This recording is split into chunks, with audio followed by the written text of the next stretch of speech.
ఒక చిన్న గ్రామంలో అనిక అనే అమ్మాయి ఉండేది. ఆమెకు పాఠశాలలో విద్యార్థుల మధ్య ప్రత్యేకమైన అభిరుచులు ఉండేవి. అందులో ఒక పక్క తన పుస్తకాలు, చదువులో ప్రావీణ్యం.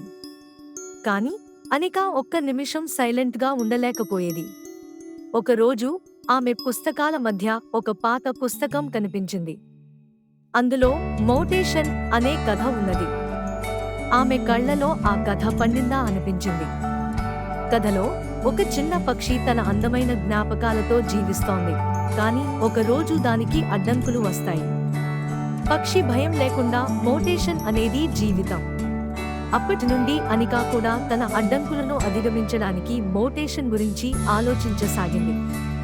క్రమంగా ఆమె తన పాఠాలు మెరుగుపరుచుకుంటూ స్నేహితులతో కలిసి సరదాగా గడిపేది. ఆమెకు అర్థమైంది, మోటేషన్ అనేది కేవలం జీవన మార్పు కాదు, అది మనలోని శక్తిని కూడా గుర్తించమని.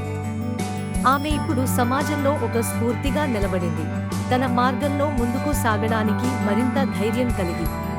ఇలా అనిక తన అనుభవాలను పంచుకుంటూ గ్రామంలో ఒక మార్పును తీసుకురావడంలో ముందుకు సాగింది.